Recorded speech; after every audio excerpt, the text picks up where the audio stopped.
welcome back to the Hobby Lodge. So the last video I showed you all of the reinforcements that have arrived and went through all the boxes.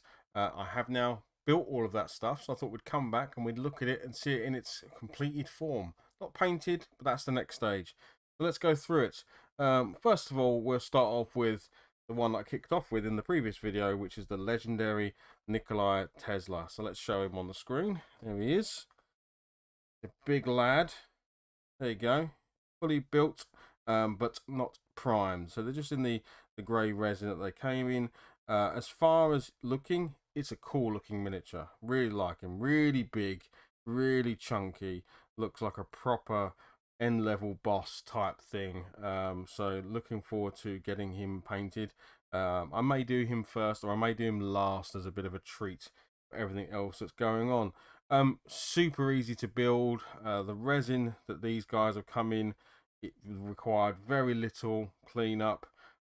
Just where I cut it off the sprue, I then cleaned up those areas. Really nice connection points for them to go together. Everything that's in the resin went brilliantly. I will talk about some of the things that weren't so great, but certainly this stuff, I hope that they keep that. Maybe all the special characters and stuff stay in the resin, and then all the inventory and smaller things to keep the cost down maybe go to the hard plastic. But really happy with how he looks and cannot wait to get him painted and on the table. So yeah, there's the legendary version of Nikolai Tesla, and yeah, I think you'll agree he's a pretty cool model. Right, next up we had the Union Pacifiers. So that was these guys here. You got two in the box. And you could build them as the Union Pacifiers, or it was the Confederate Terminators if you're doing a Confederate army, but obviously this is the Union. And here they are. So here's number one. Again, good chunky size guys, big weaponry, really nice details, and again, super easy to build. Literally, you know, a couple of minutes. I think the legendary Nikolai Tesla, he took maybe less than 10 minutes to build. Like I said, the cleanup was super easy on him. And again, with these guys, they came off the sprues, dead simple. The connection points were really solid, good click into place, little bit of glue. As I say, I used super glue on these guys, and they just went together brilliantly. A few different head options. I'm not a big fan of painting faces, so if I can avoid it, I will take that cheat.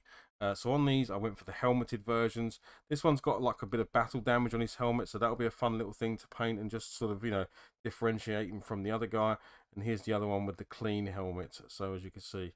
But yeah, really nice looking miniatures. Little bit of flash and that to clean up everywhere, you know, a little bit on the gun. Maybe actually I've probably missed that bit there, so I'll go back and catch that bit. But super easy to clean and to work with. So yeah, really happy with him as well. I'll put that over there. Why not? Let's bring Nikolai Tesla back on and put him over there. See him in the background. And then next up, we're into the posse. So the No Surrender posse that I showed you with all the unique characters in there. So I'm going to keep the box out because I'll never remember their names. So the first up was we've got Odyssey Grant. So this is this guy. And he was actually a one-piece miniature. And there's nothing wrong with that whatsoever. I think he looks fantastic for a one-piece miniature. Really like him. So he was literally cut off the sprue, clean up the bottom of his feet, and away you go. And then just go around the miniature and just see. They do need to be scrubbed again with a toothbrush and some soapy water. So I'll be doing that next before I prime them. But as you can see, great miniature for a one-piece model. Next up, we've got William Sherman, which is this guy with the arm cannon. There we go. There's William Sherman. Another great miniature, big old arm cannon there to sort of blow his enemies away. So, yeah, but again, turned out great. A little bit of cleanup on the hat, but nothing too major. Very tiny hairline sort of there in the hand connections to the arm, but I will just fill that with a very small amount of liquid green stuff. I could do anything more fancy, but literally I just poke a little bit in there, and then by the time I prime it and paint over it, you won't see it. So yeah, but that's literally it. Very nice otherwise. Really happy with how he turned out. Next up we have the Butler. This is Alfred Woodhouse. That's got a bit of, is that a bit of fluff or is that a bit of oh, that is a bit of flash. There you go. It's always nice to put them under a brighter light, isn't it? Because you'll see things you wouldn't see before. So here we go, live on air. We can I thought it was going to just pull out, but it's not going to pull out, so I'll get a little, I'll get my clippers on that, get it out. But just like I say, little bits of flash everywhere in there, but nothing major. No major cleanups, no gaps, no holes. This was another one piece minute. Actually, no, it's two piece because there was the backpack to put on. But otherwise, yeah, great. Next up, we've got Bernard Hopkins. So he's the sniper. Now, what I've done is I currently haven't stuck these to the base. And there's a good reason for that. So there he is there with his sniper rifle, ready to take out some enlightened fools at the other end of the table with his huge sniper rifle. And then he's got these sand barrels which are supporting the rifle. I've left these off so that I can paint all of him and I can get inside and paint him, and then I can paint these and then just stick them in afterwards when I come to do the base and just have it so it's resting, his rifle's resting underneath. I figured if I did it before, if I stuck these on beforehand, then you would obviously have to try and get your brush in and it would be really awkward. So just for ease of use, I'm going to leave these off. I'm going to paint him up, and then when I come to do the basing, I can just slide these in and glue it in place. So there we go. Him. Again, really simple. All of those. That's all the resin miniatures, and they were absolute doddle to build. I cannot talk about that highly enough. The resin miniatures, if they're going to keep them for characters and things like that, I hope they do, because they were fantastic. Next up, we had, and I've put the box down somewhere. Oh, no, these were also part of the posse box, weren't they? So this was the 2 Union troopers with Liberty Gatling guns and one with a Liberty rocket pod. So these are the Gatling guns. And these are the first of the sort of hard plastic ones. Now this is where things got a little bit trickier. Not so much with these guys. These guys are fairly easy to build, as you can see. The only thing is, it's a lot of flat to flat connections. Like, I like there to be a nice little groove or a nice little hole or a joint or something where you can sort of get a satisfying click in place when you know you've got that, you've got it just right. When it's just flat on flat, there's a lot of movement and there's a lot of room for error when you're trying to line up hands and guns and all these sorts of things. And that's what I found with these guys, first of all. So they've got a handle on top of the Gatling gun. Now, it wasn't clear because there's no instructions where that handle connected. I wasn't sure if it was at the side and he was holding it there or holding it on top. It's only through a bit of trial and error I was like, okay, that's where it goes.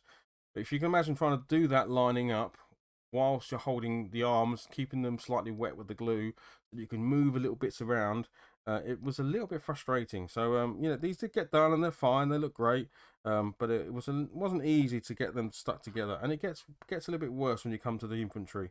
So again, another Gatling gun guy, looks fine, and then the rocket pod, which again, I sort of nicked it with my knife there at the front there, so I'm going to make probably a clean cut across the front of the gun there, or just sand it flat a little bit. But he went also together really well, no problems at all. Yeah, so happy with him. And then we're into the last box. So the last box was the, and this one's not opened, and I'll tell you why. So this is the Union Armored Riflemen and Guard, and in here you get 10 guys, all right, all different shapes and sizes. I have only built one box, and that's because it felt like a chore. I have to be honest. Everything else I've built here was an absolute joy. Like, literally, the big guy, lovely to put together. The other resin miniatures, lovely to put together.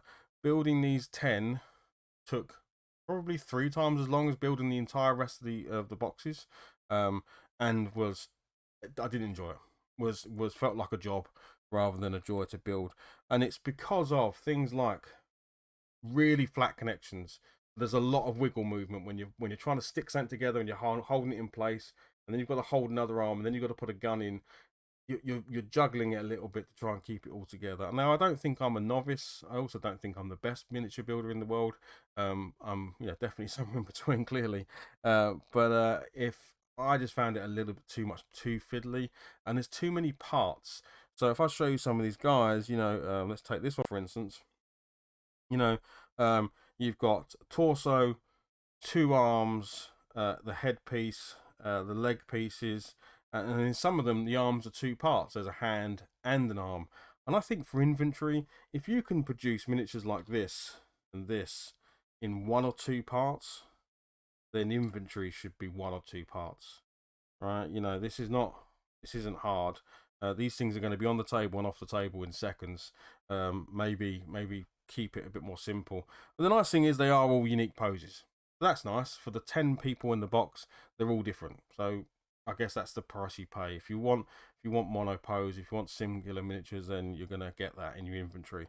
So yeah, I'll quickly whiz through all of these guys. So he's got a hand cannon and a big old machete, and he looks like he's about to take a good old swing at someone with that sort of blade. We've then got this guy who's kind of charging forward with his rifle, taking a pot shot at someone. Again, looks fun, but again, lots of little bits that I sort of struggled with sort of, you know, big fingers and trying to keep it all together. This guy's kneeling down and taking a good shot. You've got this guy who's like looking at some sort of, you know, maybe it's a map, or he's got something in his hand that looks like a little computer or something like that. He's reading references off something to give, or maybe to give orders, but he's just kind of casually holding his rifle. This guy's calling back to the rest of the team to say, let's go, move forward, you know, let's get up the front and cause some problems. So that's another nice one. As you can see, lots of character in these guys for sure. This guy, you know, a bit more sort of generic pose, just, you know, getting ready to engage the enemy. This guy looks like he's maybe shooting. I don't think this guy's meant to be leaning back, but I ended up, when I stuck him down, like I said, just a little shift in the legs, he ended up leaning back slightly. So I think he's like taking a shot at someone maybe on a roof somewhere. He's not leaning back loads, but there's a bit of a lean as he's kind of like running, and maybe, you know, maybe it's the recoil from the gun that he's just fired. This guy's steadied his pose. It looks like he's doing a quick draw there. He's taking someone down on a quick fire. Quite a nice little pose. This guy, he's running in, reckless. He's in rage mode. You know, he's not happy. He's charging in with that machete, and he's gonna whack someone, do some damage. And then the last one, this one's quite nice. I've not seen this one sort of done before.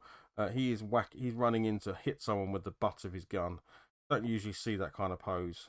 So he's going, you know, proper wallop, and I hit him with the rear end of his gun. So a nice in close melee one. So yeah, obviously when I build the other box, I'll have duplicates because they are duplicates. There aren't. I did check. The sprue is empty. There is nothing more you can use on it.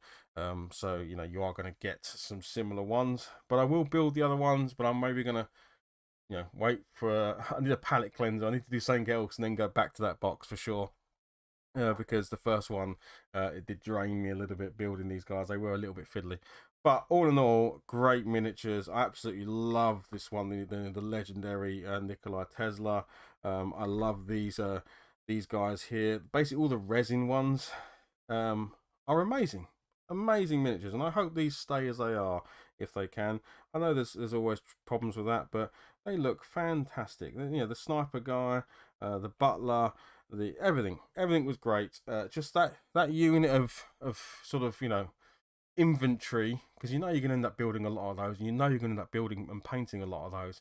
Sometimes I wish they were maybe a bit simpler, just to, you know, churn through them a little bit, and then you can spend all your time on your big centerpiece miniatures, your really exciting ones that are going to make a lot of difference in the game. That's what I think about anyway. So that was it. That is them built. Next stage is to clean them, prime them, and then get painting.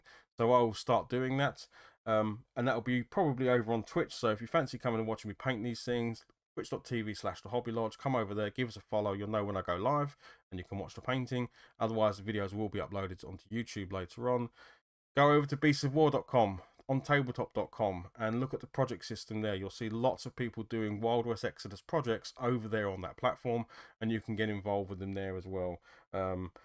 Otherwise, there's a whole playlist of this. Again, I'll link it at the end of this chat. Go and see all the stuff's going on there, right? There's so much hype around this game at the moment. There's so much content going on through loads of YouTubers and other people.